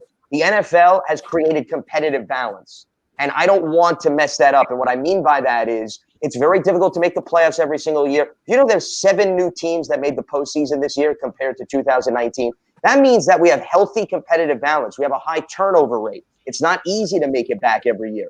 If it ain't broken, then, the old cliche is there's no point of tweaking it and fixing it just because you have one or two fan bases that are worked up since they didn't get assistance from another team. And Lance, we're talking about integrity of the game. And Carson Wentz wasn't even in uniform. He was having a mental health day. He's in street clothes on the sideline. How come no one was talking about that before the game? Well, I think that's a fair point. Listen, Fletcher Cox didn't play, guys. Derek Barnett didn't play. Deshaun Jackson. I give you the laundry list. Miles Sanders didn't play. Were some of them legitimate injuries? Absolutely. But could you have argued that in a normal, typical week, okay, if the Eagles had really something to play for, you're going to tell me all of those guys would have been ruled out and all of those guys wouldn't have tried to suck it up and play through injury? So, once again, what you just alluded to, it's important to provide some perspective here. And Carson Wentz, remember, had lost his starting job because Jalen Hurts was handed to the starting gig. So the bottom line is, even if Wentz was healthy, there was no guarantee he was going to get into the game if he was in uniform, because I'm sure the Eagles probably would have said, we're going to give Nate Sudfeld a rep and so forth, simply because there's nothing to win. There's nothing on the line other than hurting our draft stock. And I'm sure that was, let's not be naive, that was part of the philosophy of the Eagles going in. I think what happened, by the way, is if you notice, Washington jumped out to a 10-0 lead, right? Then the game got closer. The Eagles were hoping that it was going to be more of a lopsided game. Then it's easier to just sneak in Sudfeld in the game, and nobody's thinking about anything at that point. The problem is Washington didn't follow the script accordingly for the Philadelphia Eagles. I debated this before. Is there a major difference between picking number 9 and number 6? Personally, I don't think there's a major difference because my philosophy has always been, I think it's a fair question. It's not where you pick, it's what you do with the pick. Yeah. Because how many times can we look back, guys, at the draft order from 2 to 3 years ago, and you're going to talk about how did this team pass on this individual? How did he fall to the 17th pick when 16 teams had an opportunity to take him? So in my personal opinion, I don't think it really comes down to where you pick. I think it's what you do with it. And there's usually enough substance and volume in the first round that if you do your homework, you're going to walk away with somebody that's going to make an impact on your team. I mean, look at the Chargers. They got Derwin James one year at the 17th overall pick. I know he's been hurt, but you could argue he's a much more quality pick than perhaps what some of the other teams in front of him took. So to me, it's what you do with it. It's not so much where you pick. Lance, the Giants finished 6-10. They beat Dallas, for the last game. The offensive line at the end finally started to look like it was gelling. I mean, they could run the ball. The protection was a little bit better. I mean, there's only so much you can, only so long you can keep the defense off of them. And the defense pretty much played well all year. Did you see the same thing I'm seeing where it looks like if they stick to this script and they get a little more experience together, next year they take that next step?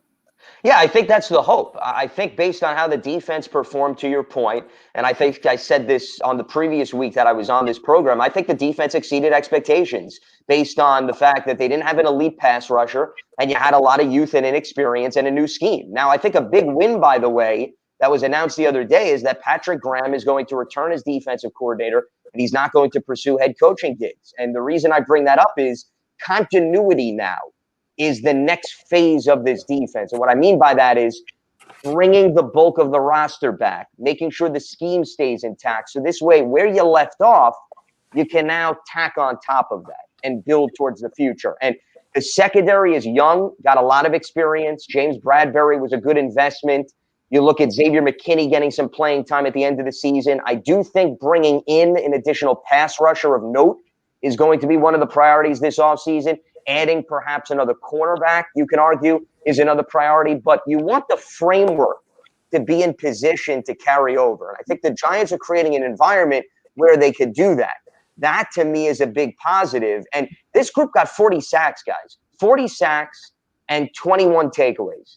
I would think if you would have told me those numbers at the beginning of the season, I would have said, hey, sign me up. So the opportunistic plays were there. The consistency for the most part was there. Now the goal is, can you take what you built and bring it over? Remember, those things are not guaranteed. How many times have we seen a defense perform well and then the following year it's ups and downs? Health is going to be a big part of it too. But I do agree. I think they're in a good position to build upon what they started this season. There are reports that Jason Garrett is going to interview for the LA Charger head coaching job. Is he secure as the Giant offensive coordinator? Well, to answer that question, I go back to what I just talked about, guys. Continuity and consistency. If we're arguing that's imperative on defense, then how can you not argue that on offense? Now, the numbers are the numbers, okay? They only scored 25 offensive touchdowns this season. To put that in perspective, they had 41 offensive touchdowns in 2019. That's a noticeable disparity. Then you also take into consideration the points. With the exception of Sunday's game against the Cowboys, they scored less than 20 in each of their previous 5 games. And they only got to 23 against the Cowboys, and they still won by the chinny chin chin. Remember, it took an interception by McKinney to pretty much seal it. So when you say, is Garrett safe? I think Garrett is safe from the standpoint of continuity. Do you want Daniel Jones to learn another offense for the 4th time in as many years? I think any member of that organization, I think any member of the fan base needs to ask themselves that before all of a sudden they want to talk about, well, let's change it again. That's important. Now, can they look to tweak things? Absolutely. I mean, Joe Judge even said that at his end of the season presser, because if the defense carries over, as we're just talking about, but they scored 25 touchdowns again, and they're hovering around 17.5 points per game, it's going to be hard for them to win games because you're putting too much pressure on the defense. So the offense needs to improve. But with that being said, you assume Saquon Barkley's coming back. You hope to have Sterling Shepard back for an entire season when he missed the bulk of the front half of the year. And the offensive line building on what it did this year. So all of those things are positives. But at the end of the day, it's all going to be judged on whether or not they could score more points. If they score the same amount of points they did this season, it's going to be pretty much touch and go in terms of holding on to wins. You brought up signings and players coming back, and I got to bring it up. And Evan Ingram is a great athlete. There's no doubt about it. He can touch the ball. He can take it coast to coast coming across the middle. But what is it with the drops, Lance? I mean, every time that we get into a position, I mean, he almost blew it again against the Cowboys. We get in that position where we need him to make a catch. And normally it's not a hard catch. I don't know why, the hard catches he normally makes. But when they hit him with a ball, they lead him just right. For some reason, it goes right through his hands and into somebody else's hands on the defense. And I don't know if it's mental. I don't know if it's something. I don't know. Maybe he's trying to make a big play. I don't know. But it seems to me every time that we go to him to make a big catch, to either run out the clock, to score, to keep drives alive, there's a problem. What do you think the Giants are going to end up doing with Evan Ingram? Well, this seems to be the very popular topic that I've always asked about, because you're right. It does come up more often than not. And my response is twofold. Number one, I think the finances can't be overlooked in this conversation. He's still on a rookie contract. They picked up his 5th-year extension. And if you look at the state of the rookie contract, we're talking about he's going to go down as about the 50 highest paid tight end in the NFL next season. That's good value. That is very good value. And in the salary cap era, you can't just dismiss that when you evaluate whether or not to retain a player, how important or how crucial he is to the state of your roster. So I don't think they're going to do anything. I think unless somebody wows them with a trade, I think Evan Ingram has a place on the 53-man roster from a financial standpoint, and also from the fact that you brought up his talent, his athleticism. Yeah, that doesn't disappear. We're talking about a guy that's 6'4", that is a matchup nightmare for most linebackers and safeties. The issue is, yes, cleaning up some of these mental lapses, for the lack of a better phrase, where he's in position to make a play and he doesn't necessarily come through. The Eagles game earlier this season, okay, the drop there, which was a difficult catch, but still, you make that play, maybe they're not thinking about the Eagles getting the ball back. I think, this is just my own personal observation, I've noticed more often than not, he tends to jump for balls when I don't necessarily think he needs to jump for it. And then in the process of jumping, maybe that throws off his technique. Now, nobody had an opportunity to really ask Evan about that in terms of technique. Maybe perhaps once OTAs start, assuming everything is somewhat back to normal, once the spring rolls around, maybe we'll have an opportunity to chat with him about that. But I think it's a matter of just, once again, concentration, cleaning up technique. I think sometimes we try to overanalyze this. No, I don't think there's anything mentally wrong with Evan Ingram. I don't think he's doing this on purpose. I don't think the stage is overwhelming. It's just, once again, sometimes you think about, right, what you're going to do with the football before you have it. And here's another example. Deontay Johnson, because I always like to bring examples up from the rest of the league. Steelers wide receiver, led the NFL in drops this season. I don't hear any Pittsburgh fans banging down walls for them to drop him. Why? Because they realize that the talent is still there, the youth is still there. So, like anything else, you come with the good, you come with the bad. There's a lot of reasons why the Giants didn't score points this season. Is Evans drops one of them? Yes. But it's not necessarily the one and only reason why the Giants failed to get to 20 points more often than not. No, Saquon Barkley is going to be in the last year of his rookie deal before the option is supposed to kick in. What's the story with him next year going forward? Well, I think the goal is that he continues on a strong path in terms of his rehab and that they get him back up and running for the start of next season. To me, I think the bigger question is, how do you protect Saquon Barkley? That's what I think the Giants need to ask themselves. And what I mean by that is nobody can assume that he's coming back 100% the old Saquon Barkley. Torn ACL is a significant injury. Now, have there been a few running backs, running backs that have bounced back from ACL injuries? Absolutely. I think Adrian Peterson's probably the best example. But not everybody, guys, has bounced back and has come back to the role and the level that they were the previous season. So Wayne Goldman, I think, becomes maybe a more important question than Saquon Barkley, because you want to have another running back on the roster in the event that you can't give Saquon 25 carries or X amount of touches.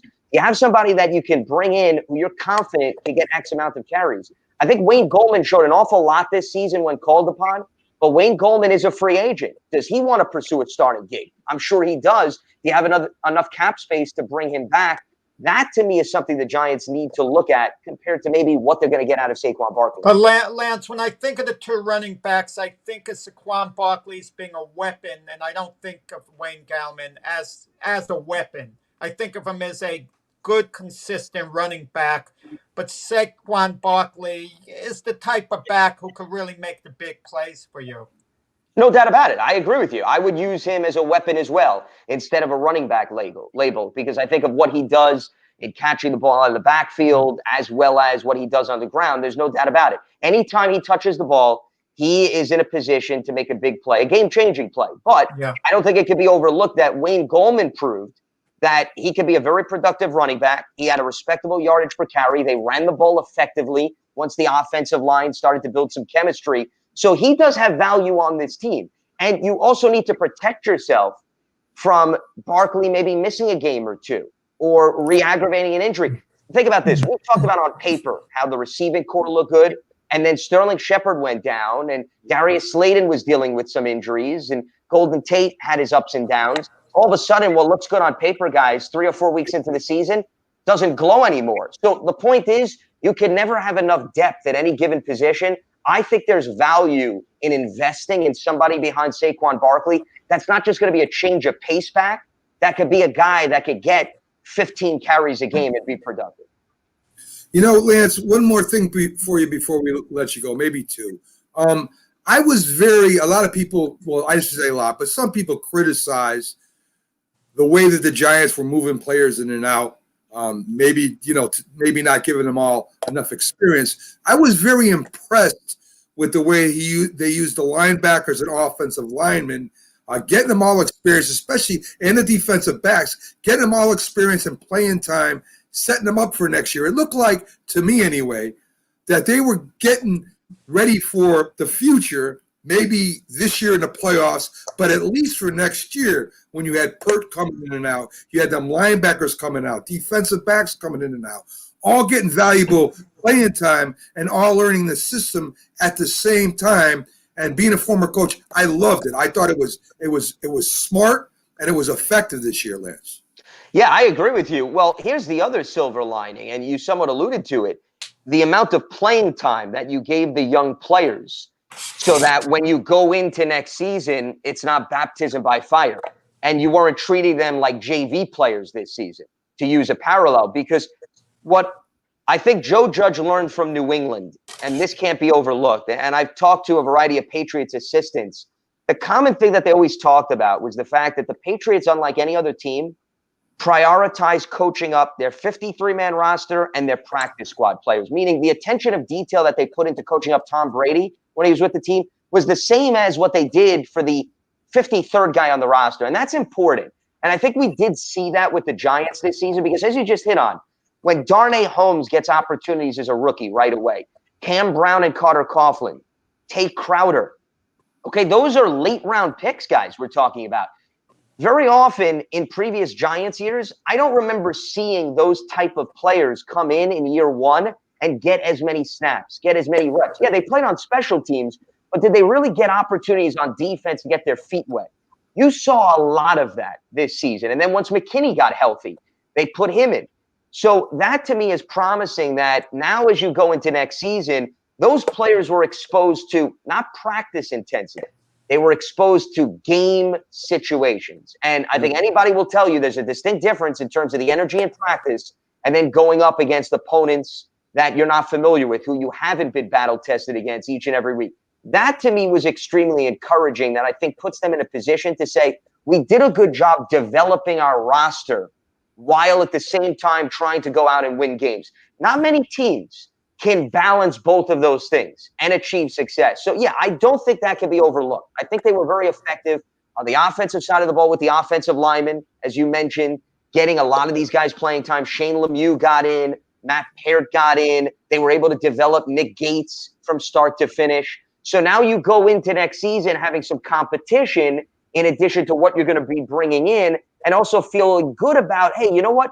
We got to look at what some of these young guys can do so that when you get around to the draft, you're not saying to yourself, well, you know, we took this player in the third round, but he played 5% of the snaps. I don't know. You know, it's hard to tell what we have out of him. I think the coaching staff in the front office will say, we've got a good evaluation of what we're working with.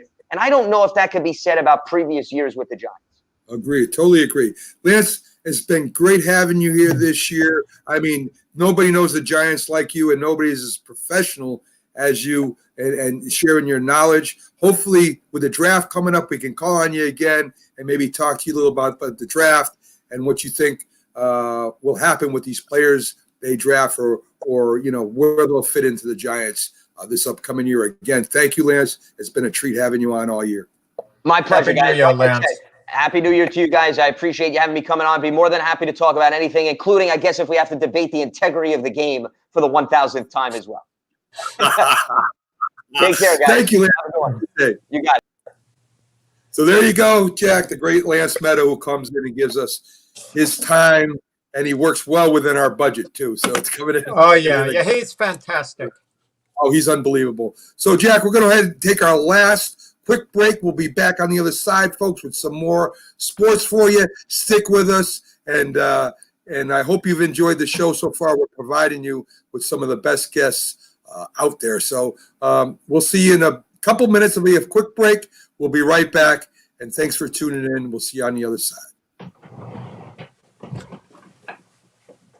If you served honorably in our nation's armed forces and you're looking for a way to continue serving your fellow veterans in your community, then join AMVETS. Each year, AMVETS members volunteer millions of hours at VA healthcare facilities helping to improve the lives of their fellow veterans through the VA Voluntary Services Program. AMVETS posts and departments also participate in a wide variety of community service projects, ranging from Americanism in our schools to supporting the Special Olympics and Boy Scouts of America. If you no longer wear the uniform today, you can still serve through the AMVETS by joining today at amvets.org. Hi, Grandma. What's for dinner? Hey, honey, I'm making stew tonight. Ooh, can Nina come over? I'm not sure about our new friend. I wonder if there's been any drinking going on. Alcohol at her age can lead to so many bad things. I've been meaning to ask you, what would happen if someone offered you a drink? Grandma? This is hard. She's so young, but I know I need to talk to her about it now before someone tries to give her alcohol. If anyone ever does offer you a drink, I want you to say no. I have too much respect for my family. I don't want to get in trouble. Okay. Really? I promise, Grandma. I love you too. Okay, how about tasting this stew and telling me what you think? Some children may try alcohol as young as 9 years old. It's not too early to talk about drinking. For tips on how to begin the conversation, visit underagedrinking.samhsa.gov. That's underagedrinking.samhsa.gov. This message brought to you by SAMHSA and this station. If you talk and they will hear you every single time. Get killed. Yeah, well, Kyle's not here. How come? Kicked off the team. Didn't Tim tell you? Kyle and some other kids got caught drinking beer in the park a couple of nights ago. Really? Yeah. Zero tolerance. He's out for the season. Come on, it's a first offense, right? That we know of. But why should that matter? He knew not to drink. I made it clear to Matt that's what we expect from him. What have you said to Tim? Nothing really. A lot of kids try it at this age, so. Yeah, well, a lot of kids don't try it too. I'm not saying that Matt's going to be this perfect kid, but if I don't tell him what we expect and why he shouldn't drink, how's he going to know? You think kids that age really listen? They never admit it, but they hear more than you think. Talk. They hear you. For more information about talking with kids about underage drinking, visit underagedrinking.samhsa.gov.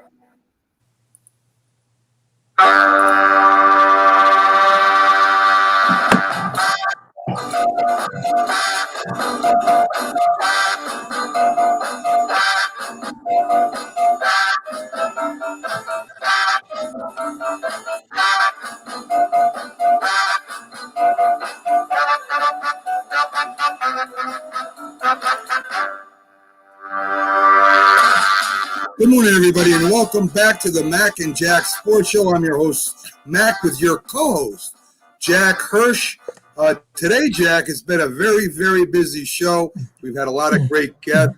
The Philly sports guy was on, who gave us his input and his thoughts on Philadelphia's game against Washington, gave us a little bit of 76ers news, followed up with talking baseball with Sal Anioletti, who has a new show coming out on Northeast Streaming Sports. Did a great job with us talking New York baseball and all baseball, really. So we're going to have him joining us on the Northeast Streaming Sports, followed by the great Lance Meadow, the expert in Giants, and it's always great having him on, Jack.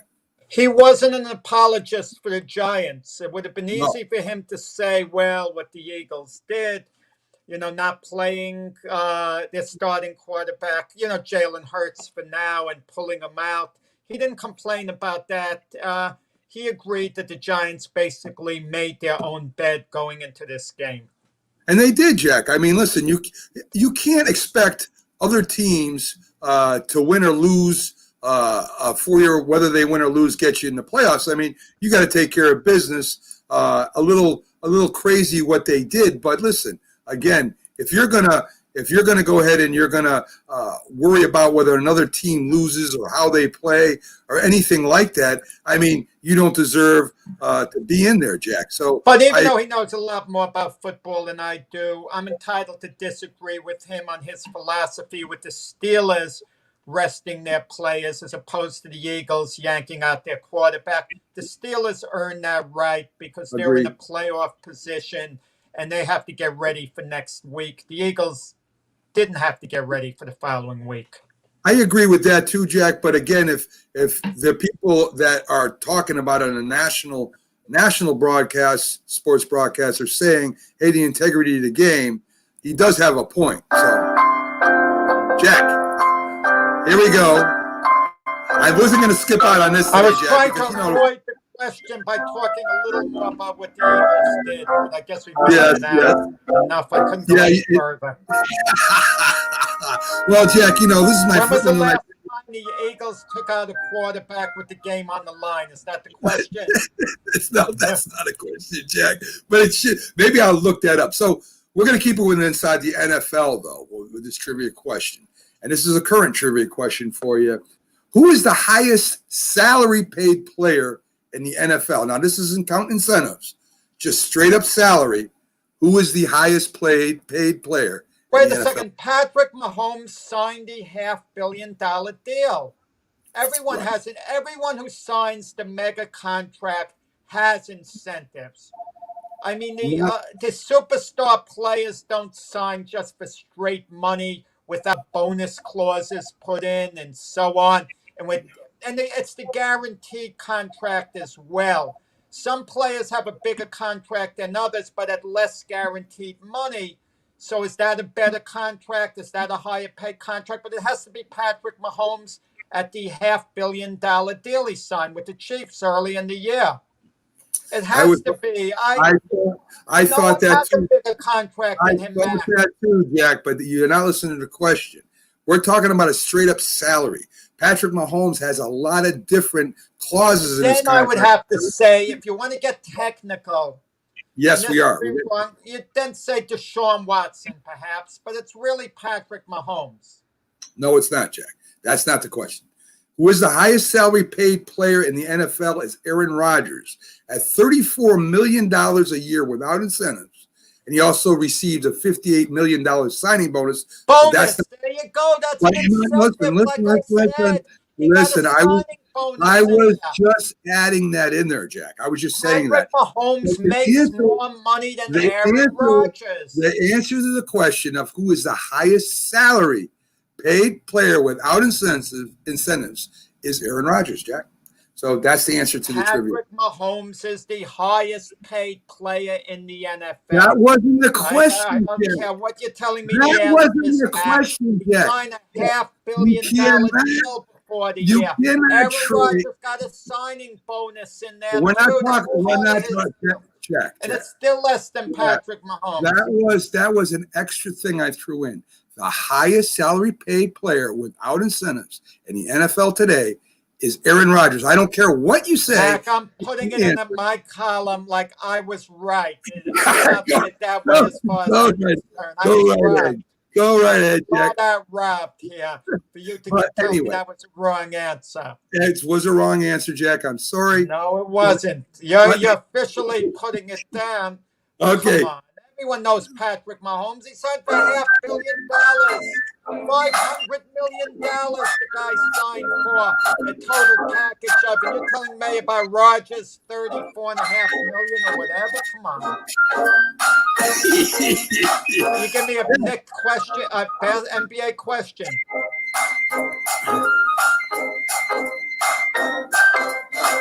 That's the Harlem Globetrotter music. Yes, it is, Jack. And what we're doing, Jack, Georgia Brown.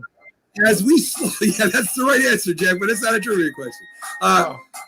I'm just showing the viewers at home that we're slowly going to, our basketball program. Of course, we know the NFL is coming to a close slowly, and we will certainly be bringing you a lot of basketball this year. We have guests that will be coming in weekly to give us some updates on the Celtics, the Nets, the Knicks, the 76ers. Of course, we're covering all the Northeast sports. So far, Jack, who are you more impressed with in this early segment of basketball that we've had? Of course, the 76ers have the best record right now. The Nets are a favorite, in some people's opinion, to compete for the championship. And we also have the Celtics, who had a big win last night, and the Knicks, who seem to be playing at least 500 balls so far. So who are you more impressed with right now, Jack, in the Northeast professional basketball ranks? It's too early, Mac, honestly. I mean, we were talking about the Sixers before with their chemistry. It's a little too early. We have to see whether Ben Simmons is going to take off, be a superstar of that team.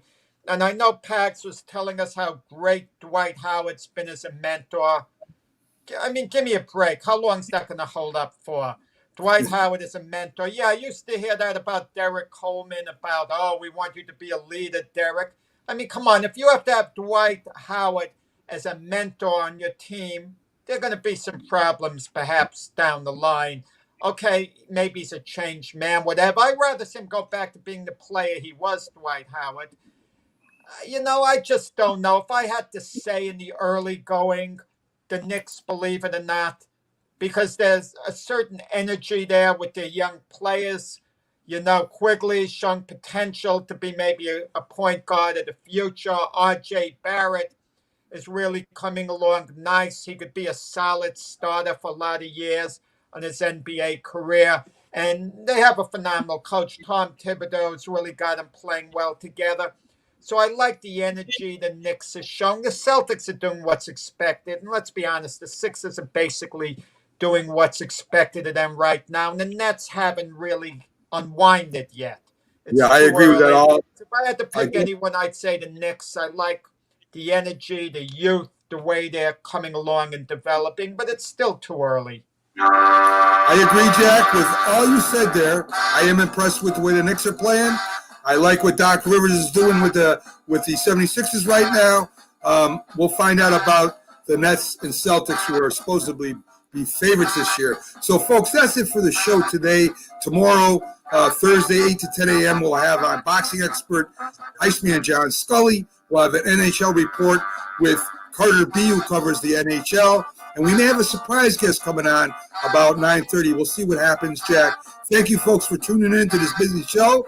And have a great day. And we'll see you all tomorrow. Have a good one, Jack.